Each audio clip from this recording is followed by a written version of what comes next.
In this video, I'll show you exactly how Marshall Cruz built a 7-figure online coaching ecosystem around his clothing brand. This video will be especially useful for you if you're a coaching business owner or if you have a high income skill and you're looking to monetize that high income skill with a coaching business, with a mentorship or selling programs. So in this video, I'll be breaking down how Marshall is getting traffic as he has an extremely polarizing and magnetic personal brand. Then we're going to be breaking down how he's nurturing his audience and getting them to buy in on the vision. And then lastly, we'll take a look at how he's converting his audience, because his sales process is absolutely dialed, and I'm excited to show you exactly what he's doing on the messaging side, how he's getting his sales reps to reach out to people, and just in general what his flow looks like so that you can replicate it for yourself as well. Now, if you know Marshall, then you know exactly how magnetic of a personal brand he has, right? He's getting tons of traffic and everything starts with traffic. But a lot of people don't know how he's actually converting that audience, because if you knew how he converts that audience, then you would probably have the same success as he does, right?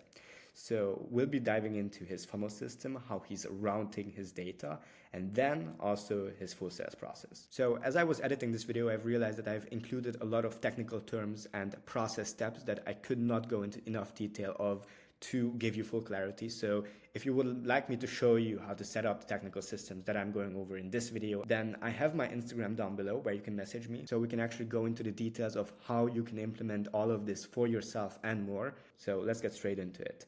Now, everything starts with traffic. If you don't have traffic, if you don't have eyeballs, if you don't have people to sell to, then everything that you're going to be doing afterwards, like landing pages, sales process, and stuff like that, is completely useless. So let's start with traffic, right? Now, again, Marshall has an extremely magnetic personal brand.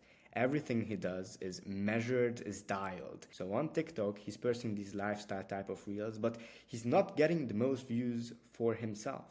Because in actuality, on TikTok and on Instagram as well, he has a WAP community in which he is paying clippers to clip his videos and post instead of him. So instead of him organizing every single reel that he's posting about himself, he's actually paying other people, like 229 people to be exact, to clip up his videos, put some cool music under it, and then follow trends to then get like 30K, 13K views, 9K views, 8K views, and just in general to be more viral. Now, all of these views over here can go to multiple places, but one of the most common places that he's routing his traffic is actually his YouTube. And that's an extremely smart play. So if you look at his main Instagram over here, then you recognize that the only link in his bio, which is extremely clean and extremely clear where he wants to route his audience, is to his YouTube. And by the way, also notice that he's using a linktv.in link. That means that whenever someone clicks on that link, they get instantly directed to YouTube, even if they open that link on their phone. So they won't be opening YouTube in the Instagram browser, which a lot of people do that mistake, but rather they get directed to YouTube right away. Now, you'll see that he also has a clothing brand page because that's his main high income skill that he started to monetize. But I'll tell you how that fits into all of this, because although he's getting a lot of eyeballs from his main Instagram and from all the clippers that he's paying, I mean, running a clip-in community in 2025 is like running Facebook ads in 2015. So all of these will get him a ton of eyeballs. So this is how he's getting most of his eyeballs to YouTube, other than organic on YouTube, right? Now, the cool thing about his clothing brand in his coaching business, because the coaching business is not a clothing brand business, right? It gives him case study material. So it gives him credibility, it gives him a base on which he can then create videos on. So in this frame, in this particular frame, in this analysis where I'm analyzing the front end of his coaching business, the clothing brand is not a revenue driver in itself, but it's an indirect revenue driver, right? It will, if the clothing brand is successful, then the coaching business will boom as well. Now, this is extremely important because if you have a high income skill and you neglect that high income skill right when you start your coaching business, then obviously you're not going to get any traction, right? Because you need to have that case study material. As you can see, if you go to Marshall's Instagram, then you'll see that he's documenting his journey as a clothing brand owner. Now, from there, all of the views, all of these eyeballs, he routes to YouTube, which, if you look at this as a top of funnel, so just to gain awareness among the masses, this is more of the middle of funnel content. And I have actually analyzed most, if not all, of his YouTube videos over here. So a couple of the main categories that he's making YouTube videos on is, the first one is education. These are the how-to videos, like how to do this, how to do that. This is a course, okay? Then there are vlog case studies in which he is being very real, very close to the camera for 20 minutes straight, talking to the camera and documenting the journey so that it feels more real, more authentic. Especially in 2025, when we are in the trust recession, posting videos where you actually show people the process, actually show people the struggle as well, it's going to resonate a lot more, because a lot of people just show the wins. Not a lot of people show the losses, right? Then we have here how to, again, outlier research. Why is this an outlier research? Because, for example, if you know Alex Hormozi, he actually made a video just like this, so how to make so much money that it feels illegal. He has recreated that idea. So he's not inventing stuff, right? Even though he is a creative, even though all he does is design and create new stuff, he's not inventing new video ideas, okay? Then everything I did to make 100K, educational case study, 7-figure clothing brand owner brutally rates your brands, gamified education. Okay, this is very similar to what Alex Hormozi posted as well about his consulting in real life, right? Like where he fixes businesses in YouTube videos. So this is this Netflix type of approach where you document stuff. How I made 50K in 5 minutes. Again, educational case study. I stole Supreme's marketing strategy. Now, the cool thing about this video is actually you are watching one of these types of videos right now. It is stolen authority. So in this video, in a sense, I'm stealing authority from Marshall Cruz, because obviously I'm analyzing his system so that my name and my face can be associated with him. This is exactly what Marshall Cruz is doing. So you can see that it's not only working for me, but it's also working for Marshall over here. And I mean, 151K views compared to 50K, then 23K, 18K, 29K. So it's definitely an outlier. And the stolen authority strategy actually worked over here, right? I'm also obviously getting more views on videos where I talk about like more famous people, right? Like it's not a secret. Now, getting to what he's doing absolutely amazingly is that he's actually showing his lifestyle. Okay, so he's selling a dream as well in his videos. He's not only educating people, he's not only conveying the value, the information, but he's also giving you like a sense of what it feels like, what it is like to be in a situation like him, right? Like, I don't know how he even got here with his AMG in the background. I don't know if that's an AMG, right? Like, it's just a dream car at 22. Then here again, logged in for 6 months, like what it takes to have your dream cars. There we go. So lifestyle, mindset, insights, not only value content, right? Like, this is so crucial. I cannot overstress this, because a lot of people are still stuck in 2018, 2019, where they only share value content. But the problem is that value content is not received by the audience. So you package up your nice value over here very neatly and in this perfect packaging over here, but no one opens the gift. No one takes a look inside. No one actually internalizes the information, because you are not giving them a reason to actually open the gift of value that you're giving them. You are not showing the lifestyle. You are not showing the process. You are not showing people what they could achieve by actually following through with the process. So this is his YouTube strategy. So in short, he's posting long videos, right? Like 26 minutes, 40 minutes, 24 minutes, 80 minutes. And he's getting you not only value, but he is packaging his content in a way which is appealing to a lot of people. And one of his coolest videos, by the way, a lot of people do this, is launching a full free course on YouTube. So this is a 47-minute video, and in this free course you are able to get people started. But if someone watches 47 minutes of you giving them value and actually understanding something and actually showing them what life is like if they achieve the goals, then do you think they will be more likely to buy from you or less likely to buy from you? Obviously, they will be extremely likely to buy from you. So this is exactly what he's doing. Now, once you have been indoctrinated by the vibe of Marshall Cruz, because to be honest, it's just a full vibe. Like you just take a look at his Instagram, it's just a vibe. So after you have been indoctrinated by all of these clippers, have seen hundreds of short form videos of him, and then you got interested and you went to his YouTube. You watched his 47-minute free course video, then you can get to his landing page. Then you can get to the next step in the funnel, because then you will also be able to opt in on his application form. Now, when it comes to his landing page, it's very clean, very simple, nothing too crazy, just a simple VSL on a Miro board, something like this, and a very simple headline. How I built a clothing brand that brought me from $800 per month to $150K per month, and how you can do it with zero experience too. Very simple, very easy. This is a story-based, this is a personal story-based headline, and a lot of people, I would recommend to do this if you don't have too many case studies, right? Like you should be talking about your own journey and positioning the VSL as a case study in a sense. Now, after you opt in, which by the way, very nicely done over here, then you get to this landing page where you are absolutely bombarded with social proof like monkey see, monkey do. You can see exactly that a lot of people are enrolled in his programs and all of the ones are posted over there. Okay, at this point, you are absolutely brainwashed. You are in his world, you know exactly, you know, like, and trust him. And then you get to his Typeform application. And interestingly enough, Marshall's Typeform application is very different to most people's Typeform application because he's collecting the information, the contact details at the very end. And in the middle, obviously, he's asking you where you are in your journey. He's financially qualifying you over here.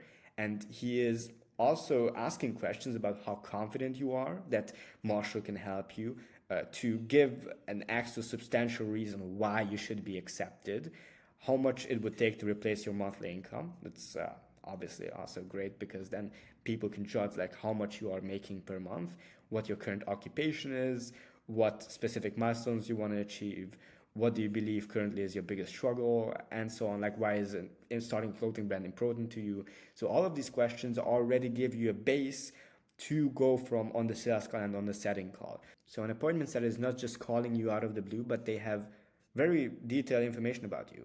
And an interesting thing about Marshall's funnel over here is that he's not redirecting you to any calendar. So you can only schedule a call with his team if you are being contacted by his team. And that will give you a lot more flexibility, a lot more feelings of exclusiveness. And this is definitely something that you can do if you have such a big personal brand. Now, there are a lot of people that make the mistake that don't include a calendar link upfront for people to book, although they don't have such a big personal brand and such a big authority in the game, right? So they have like 10K followers, 20K followers, and they think that by not including a calendar, they have more authority. It's more exclusive. But that's not true whatsoever. If no one knows you, then you are just robbing yourself of opportunity if you're doing this. But Marshall, he can do that because he has thousands of loyal followers. Like, it's absolutely insane, right? But if you're not on Marshall's level, please, for the love of God, do include a Calendly or something at the end if the person filling out the application is financially qualified. Now, you might be asking yourself, okay, they have filled out the Typeform. Where does all that data go? Like, where is he collecting all that customer data so that he can organize it and connect with people later on a sales conversation? So he's probably routing things through Zapier from here because it's just from Typeform. Typeform with Zapier works very well. And from Zapier, he's sending the data potentially to two places, right? So one would be a newsletter platform like Kit. He's sending the name, email, and segment of the user. So by segment, what do I mean? If you want to segment your newsletter so you can send more personalized, more custom emails to people, then for example, what you can do is you can go over here to, do you already have a clothing brand? There we go. Do you already have a clothing brand? And you can segment your audience by people who have a clothing brand and people who don't have a clothing brand. So depending on like which segment a person is in over here, you are able to send them different emails, have a different welcome sequence. Now, typically what I recommend people, if they don't have like at least 10K subscribers, then I would actually not send a newsletter completely segmented, but for the welcome sequences, I would definitely do 2 segments or multiple segments depending on your niche. Now, on Kit, then he's sending you, this welcome sequence. You got the training. Don't be one of these people, David. Just to get you to watch the training video, which is this one over here. So just to get you back in the loop, make sure that you're actually filling out the application and make sure that you're actually sold by the VSL, by watching the VSL over there. Now, the other place that Marshall is probably routing his data is some sort of a CRM. Let's say he's using Go High Level, which is extremely likely in his case, in my opinion. And from Go High Level, he probably has multiple pipelines, like the opt-ins, the applications, and just in general to keep track of people. So once people opt in over here, so for the free training, they immediately get added to this pipeline over there. And also to Kit over here, right? So to the pipeline and also to Kit. I'm gonna just delete that because it's gonna be a mess. But once they actually submit an application, they are then deleted from the opt-ins pipeline and then moved to the applications pipeline. Because why is this important to have 2 separate pipelines? Because the appointment setters who are sending text messages and calling people, these people will then know in which stage someone is in, so that whenever they call them, they know what to say, right? They know where they are, what they have experienced so far in the client journey. And then they will be able to follow up with these people, right? Like they will be follow up. If someone doesn't answer, then it's no answer day 1, no answer day 2, and so on, so that the follow-up process can get as many leads back into the loop as possible. And then you have the application pipeline, which filters people by qualified application and disqualified application, and then gives you the opportunity to also follow up with these people. Now, in a lot of times you would also want to follow up with disqualified people, but if you have an overload of applications, then obviously don't do that. Now, from there, once people are in the pipeline, people are in the CRM, then the cool thing about Go High Level is that you can centralize your appointment setting process. So you can centralize the place where people are being called and people are being text messaged. Now, the first step that Marshall does here, he has an appointment setter, commission-based appointment setter, send a text message, which is probably like a part of a script, obviously. What's up, David? It's Tyson from Marshall Cruise Team. We went through your application and have a big update for you. Got 5 minutes to hop on the phone? That's the message that I get. And this was at 17:07. So, and they have probably seen something like this, right? They're in the conversations tab on Go High Level, and they sent an SMS. There we go. So you can't see my pen because it's white, but whatever. And then they called me not 1, not 2, not 3, but 5 times, right? So you can see it was at 17:07, and then 1 call over here, 1 call over there, and 3 calls over there. Now, you're wondering why they're from different countries, and that's because in Go High Level, if you have a US-based number, you can't actually call with a US-based number, an EU number, because I have a Hungarian number. So therefore, Go High Level will automatically use one of these numbers, right? So if you set up Go High Level correctly, then Go High Level will actually call the person from an European number, like Slovenia, United Kingdom, Denmark, whatever. And so the cool thing about this is that a lot of people just call 1 time, 2 times, 3 times, whatever. Or they just call, but they don't send a text message. Now you can see that in Marshall's system, you're being called 5 times. You're being dialed 5 times. So it's no wonder that his sales process is so dialed in. Now on the setting call, there are a couple of numbers that you need to track, right? Because these will actually determine your success later on and how you can improve your setting process. First, you have these leads over here that you are going to be dialing, right? Like how many conversations are you getting from the leads that actually pick up? Like what's your pickup rate as well? It's also extremely important because pickup rates can improve by increasing your speed to lead. So actually just calling people faster. How many of those pickups actually you get into a conversation with? How many of those people are you able to propose a call to? And how many of those people get a call booked? Now, if you propose a call and you're not booking a call, might be a problem with the setting process, with the setting script, or you have an appointment setter with your energy that's coming over. But essentially the main thing to track as an appointment setter is calls booked per lead. Like what's the percentage on that? Because that's the overarching number that you need to pay attention to as an appointment setter. Now, if you want to be managing your appointment setters, Like Marshall as well, as anyone in the game, has a setter EOD, an end of day form, which he then, whenever the setters submit that, he leads that to a Slack channel, Discord channel, whatever, so that he can review the inputs of the setter every single day and then identify the bottleneck, identify if it's a lead gen, lead nurture, input, setting script, call framing problem, and then train the setter and improve the setting process appropriately, and then book more calls, right? So this is how you identify the bottlenecks and improve the setting process. Now, if there's no answer, then you have the follow-up process, and then you reinitiate all of this over here. Now, but if someone is actually qualified on the setting call and you have the appointment setter has qualified them, the application says that they're qualified and everything seems legit, then you're going to be booking them on a call, initiating the pre-call process, sending them testimonials, sending them reminders so people actually appear on the call well nurtured, educated, and ready to buy. And then on the sales call, it's very simple. It's going to be a couple of details that I'll be showing you here. They are tracking everything, right? So they're not just tracking the total calls and how many people showed up, but also no-showed, qualified people, how many people actually closed, how many people didn't, and a couple of extra metrics as well, because a lot of people just check close rate, right? But close rate actually has two parts, because there is qualified close rate. So qualified close rate is this one over here. Let me actually just remove, there we go, qualified close rate and normal close rate. So what's the difference between the two? The difference between the two is that the qualified close rate is an actual metric that will tell you how good you and your team are in sales, because it only tracks people that were qualified. Because if someone doesn't have the money, right, like, and it's verifiable that they don't have the money, then the question is, how did they slip through? What happened there? Maybe it's a pre-call process problem. Maybe they are uneducated. Maybe they didn't watch a testimonial or something like that, right? So what actually drives the decision making? It's the qualified closing rate, because then it indicates that it's a sales problem. It's the no-show rate, because it can then indicate it's a pre-call process problem. Maybe the handoff between the closer and the appointment setter was not appropriate, or maybe the appointment setter is just not doing their job, right? So that could also be the instance in a lot of cases.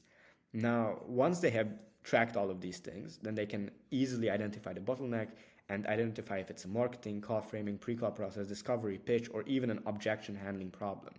And then they are able to train the team and improve the process and close more deals from there. Now, at this point, if everything goes well and smoothly, then clients get onboarded. So this was my analysis. If you want me to walk you through the system step by step and actually show you how to set up Zapier over here, how to set up Typeform, how to set up this Go High Level setup so that you are able to send text messages, call people right from there, and just have a seamless system and a seamless sales process, not only on the technical side, but also on the execution side, then I have my Instagram in the description. I also have a call link if you want to book a one-on-one call with me, review your funnel, or if you are not an online coach just yet, but would like to start something like this. But other than that, I hope you like this video and have a nice day. Bye-bye.